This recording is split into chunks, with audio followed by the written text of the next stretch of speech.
avec le gouvernement, avec la gouvernance de Sassou.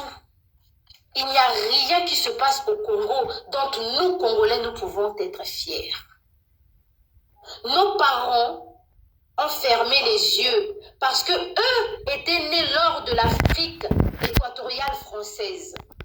Eux encore des bourses pour aller étudier en URSS, pour aller étudier en Belgique, pour venir étudier en France. Eux avaient une meilleure qualité de vie que nous avant la guerre de 1997. Mais nous, on n'a pas bénéficié de ça. Aujourd'hui, pour avoir une bourse, il faut connaître quelqu'un. Il faut que tu aies un oncle qui soit ami d'un ministre, d'un, je ne sais pas, directeur, d'un secrétaire, je ne sais pas de qui. Nous sommes fatigués de ce système-là de pistonnement. On veut la méritocratie au Congo. Et tout Congolais mérite quelque chose. Grâce aux ressources, Dieu a béni le Congo. Grâce aux ressources forestiers du Congo, grâce aux ressources du sol du Congo, notamment le pétrole, l'or, grâce au bois, tout Congolais mérite de vivre dignement. Mais qu'est-ce que nous voyons aujourd'hui au Congo? La famine, la misère, le manque d'eau potable. Monsieur Jules, vous pouvez fermer votre micro, s'il vous plaît? Le manque d'eau potable, pendant que vous avez ici une petite fille du président qui vient dire gaillardement sur les réseaux sociaux que son chien bulldog français ne boit pas l'eau de la pompe. Mais nous parlons de quelle pompe? On parle de la pompe de Paris. À Paris, il y a des familles qui boivent l'eau potable, qui boivent l'eau du robinet. Donc, son chien est même plus privilégié que le français. C'est inadmissible. Le chien vit mieux qu'un enfant congolais qui vient à peine de naître. Le chien boit de l'eau minérale. Et ce n'est pas n'importe quelle eau minérale. Ce n'est pas l'eau maillot. Ce n'est pas cristalline. L'eau minérale de Paris 16e. Vous savez à quoi ressemble l'appartement de Sarah Nguesso? Est-ce que Sarah Nguesso est locataire? Est-ce que les enfants, la descendance de Sassou sont des locataires en France, en Occident, partout, aux États-Unis, au Canada, dans tous les pays que ces gens-là visitent? Ils sont tous propriétaires. Ils sont propriétaires avec l'argent de qui? Ils sont propriétaires avec l'argent du sol du Congo. L'argent qu'on devait reverser à la population congolaise. L'argent qui pouvait permettre à tout Congolais d'avoir ne fût-ce que 100 000 francs CFA d'allocation familiale. Oh, si c'est trop demandé, pourquoi pas 50 000 francs CFA? Qu'est-ce que le gouvernement donne aux Congolais à la naissance? Un bébé qui naît au Congo connaît déjà la misère parce que le bébé va naître et on va lui poser sur un pagne par terre dans une chambre d'hôpital ou au couloir. Allez voir ce qui se passe à l'hôpital Assissé.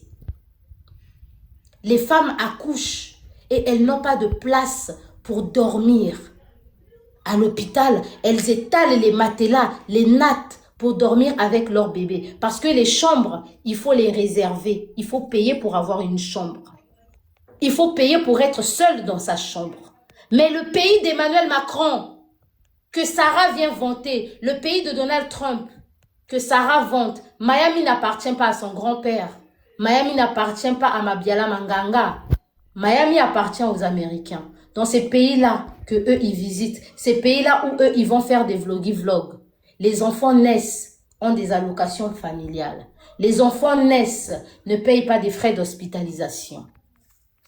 Au contraire, les femmes veulent même accoucher parce qu'elles savent que rien que le fait de donner naissance peut te sortir de la pauvreté, notamment en France. Ce n'est pas pour rien que quand vous, Africains, vous venez ici, vous multipliez les bébés. Dans ton propre pays d'origine gouverné par Sassou, tu peux pas te donner le luxe d'avoir 5 enfants. Mais quand tu viens chez Emmanuel Macron, tu donnes naissance à 10 enfants, à 8. Il y a des Congolaises en France qui donne naissance à 7 enfants. Il y a des Congolaises en France qui ont à peine 30 ans, qui sont déjà mères de 5 enfants.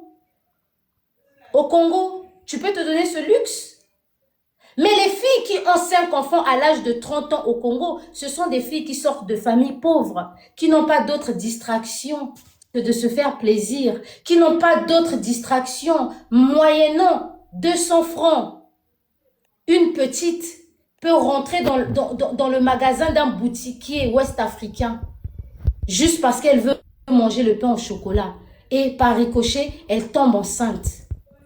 Mais si il y avait l'école, si l'école, les tables bancs étaient bien, mais ces enfants-là qui sortent de familles pauvres pouvaient trouver du répit rien qu'en allant à l'école.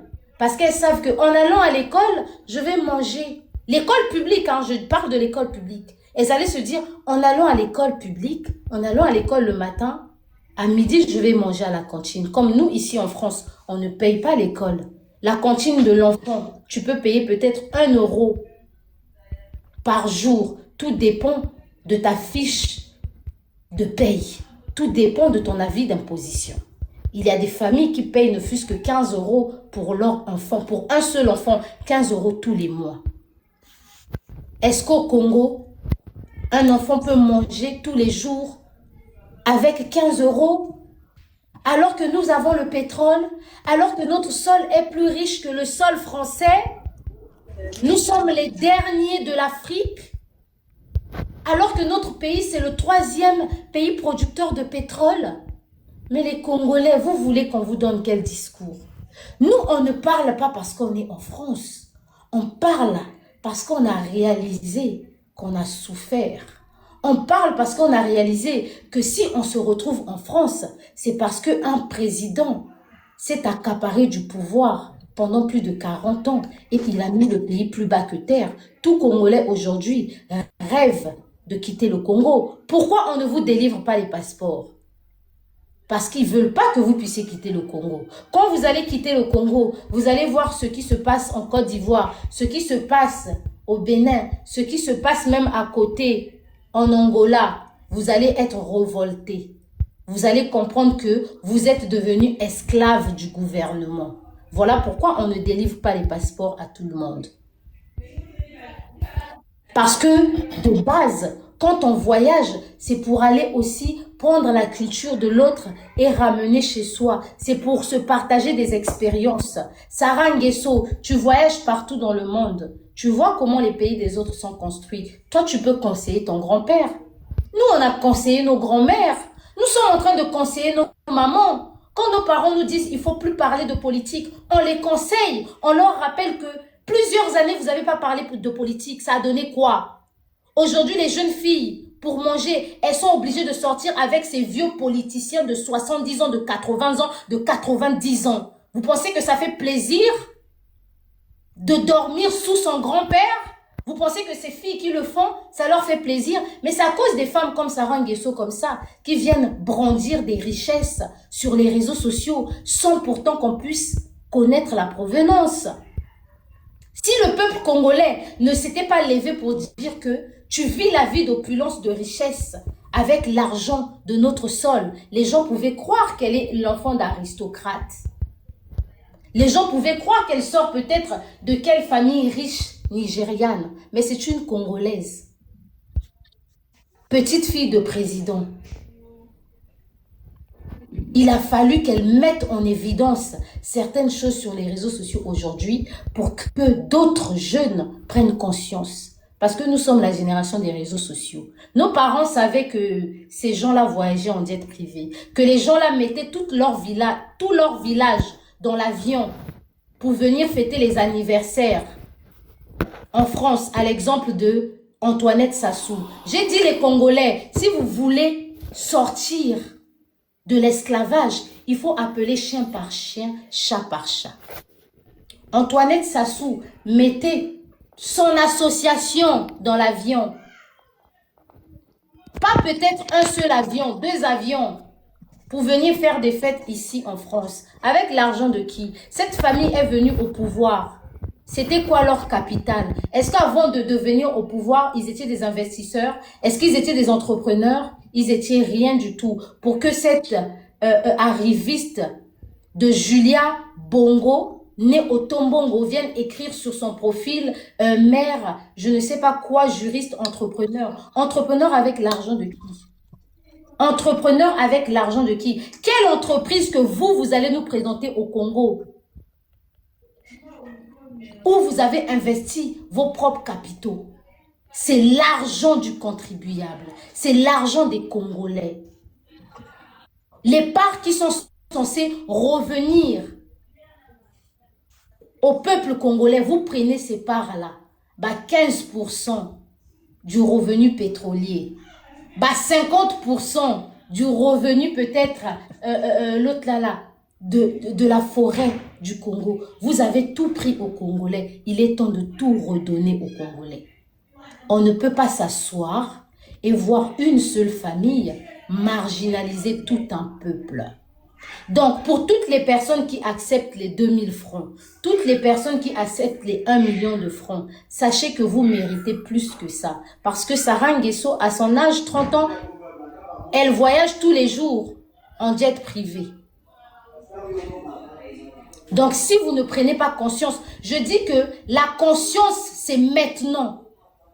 Si vous ratez cette opportunité de prendre conscience, les Congolais, dites-vous que c'est fini.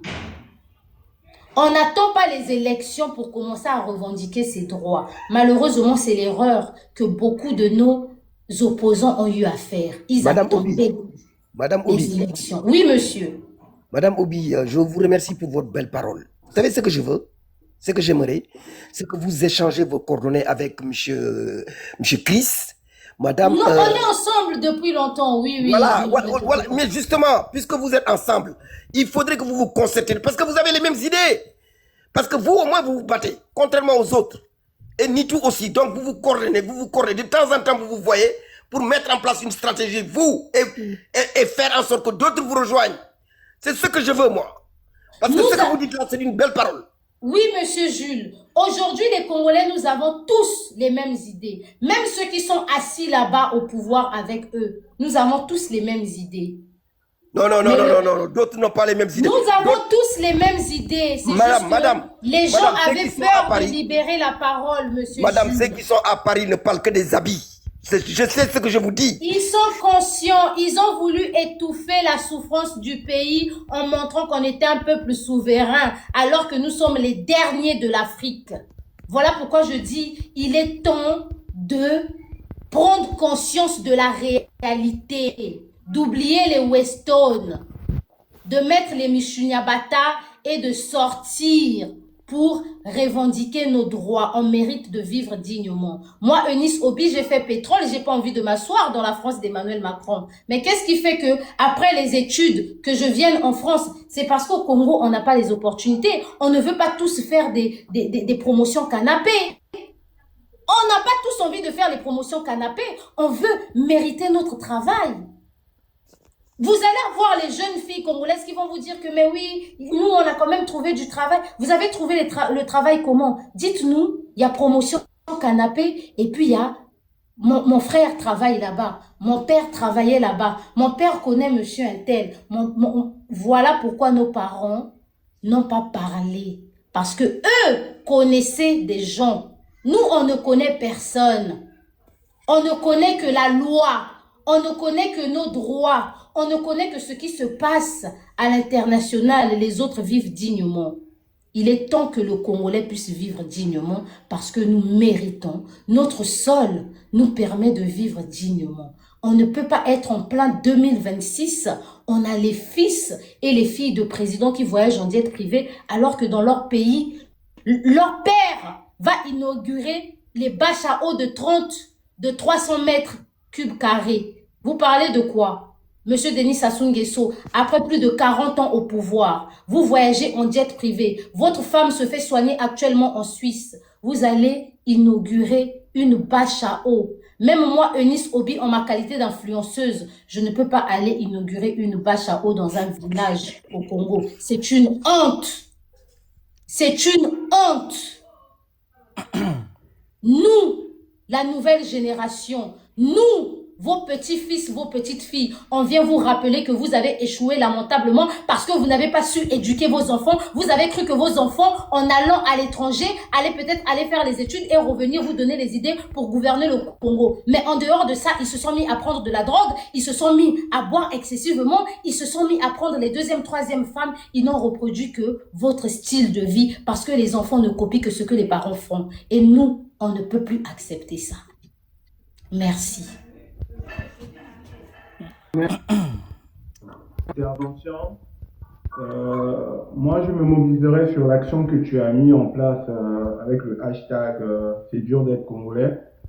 Je souhaiterais quand même qu'il y ait un petit cadre privé pour enrichir cette stratégie-là si tu es ouvert à ça. Et je sais que logiquement, tu es ouverte à un cadre d'échange et de contribution. Mais je t'encourage avec le hashtag là. Certains ne pourront peut-être pas comprendre l'intérêt, puisque malheureusement on est rempli de branquignoles qui viennent toujours pour des raisons non avouables détruire les initiatives. Je répète, pour cette initiative là, on va y participer parce que ça serait l'occasion pour nous de se saisir de cette situation là pour mettre en lumière ce que certains découvrent juste aujourd'hui, mais que nous chantons et décrions au quotidien. Donc c'est une belle tribune que tu as mis en place. Si c'est les vidéos pour montrer que c'est dur d'être congolais, je vous ai dit, le disque dur est là, je vous ai montré. On va le faire, mais il faudra vraiment l'accompagner d'un bon design. Et certaines choses, ça ne sert à rien d'en parler là en plein live, mais ça serait intéressant. J'ai vu que toi et la sœur Mavoula Shop, vos vidéos vraiment ont été très très intéressantes à ce sujet-là. Et si les Congolais pourront multiplier plusieurs vidéos dans ce sens, mais vraiment en ajoutant deux petits détails, ça serait très magnifique. Et je souhaiterais qu'il y ait aussi une action symbolique à l'orée de la fameuse fête de l'indépendance qui montre à quel point on n'est vraiment pas indépendant. Donc si je vois des propositions comme ce concert de casserole, c'est toujours mieux d'annoncer à une date un peu plus lointaine, ça permet de bien véhiculer le message. Donc si les gens pourront caler la campagne que tu as initiée de C'est dur d'être congolais et par exemple le 14 août, annoncer un concert de casserole partout à partir de 20h, ça serait une bonne démarche suite aux efforts que tu as déployés, d'autres personnes qui s'inscrivent dans cette démarche. Mais je t'encourage à aller jusqu'au bout sur le hashtag C'est dur d'être congolais. Tu le fais très bien. Être congolais, c'est féliciter aussi les autres lorsqu'ils vraiment ils font bien les choses. On peut ou ne pas être d'accord sur pas mal de sujets. Et quand il y a un sujet qui nous unit et qui montre que c'est important qu'on se mobilise, c'est important d'encourager les initiatives. Donc je t'encourage à aller Exactement. Ça. Et si tu peux vraiment aussi continuer à le faire. Un mois après le décès d'Alex Ekubo, il y a eu à Lagos tout ce qu'il faut savoir sur le mariage planétaire de David. C'est dur d'être congolais, le mouvement continue, la famille. De mon côté, aujourd'hui, je ne vais pas faire de vidéo, mais je voulais quand même faire de vidéos comme ça pour vous rassurer parce que je sais qu'il y a énormément de personnes qui s'inquiètent pour moi. Comme j'ai dit, si nous sommes nombreux à dénoncer les inégalités sociales et la mauvaise gouvernance au Congo, on n'aura plus à s'inquiéter qui... Jacques Loubello, décédé en 2013. C'est dur d'être congolais pour les personnes qui sont parties dans de bonnes écoles à Brazzaville et Pointe-Noire. Dans votre cercle amical, vous avez tous connu. C'est dur d'être congolais. Ils ne vont pas du tout arrêter avec le culot. Ça, ce sont des menaces. Vous voyez, j'ai comme l'impression que les enfants, les petits-fils seront pires que leurs parents. Raison de plus pour dénoncer ce qui se passe au Congo. Et oui, parce que si vous ne le savez pas, il y a beaucoup d'enfants de dirigeants africains, beaucoup d'enfants des élites congolaises qui ont eu à mettre les autres en prison pour un oui ou pour un non, qui ont eu à financer des clowns pour faire du mal à leurs amis juste pour un oui ou pour un non. Tout ça parce qu'ils ont eu la possibilité de toucher beaucoup d'argent. This is Darknet. Taylor et Jarvis ont scellé leur union autour d'un mariage. savoir que mon chien, il ne supporte pas le calcaire dans l'eau à Paris. Je suis obligée de lui donner de l'eau en bouteille en fait. Donc voilà, je vais pas mettre en péril la santé de mon chien pour rien. Genre les chiens ils boivent énormément d'eau, vous vous rendez pas compte que c'est hyper compliqué à gérer un chien qui a la diarrhée genre. Donc, voilà, je lui donne de l'eau en bouteille. On prend de l'eau de Localivan, on boit seulement. On sait très bien comment ça fonctionne. Vous êtes vous-même derrière les faux comptes en train de venir vous justifier. En fait, il faut arrêter. On parle ici de la vie d'un peuple qui est dirigé par votre famille. On parle ici de l'avenir, de l'éducation, de la jeunesse congolaise dirigée par votre famille depuis plusieurs années. Vous parlez de quel train de vie normal d'une personne qui vit en France? Combien de personnes qui vivent en France? C'est dur d'être congolais. Je ne manque de rien. C'est dur d'être congolais au milieu de cette campagne de dénonciation d'inégalité sociale au Congo.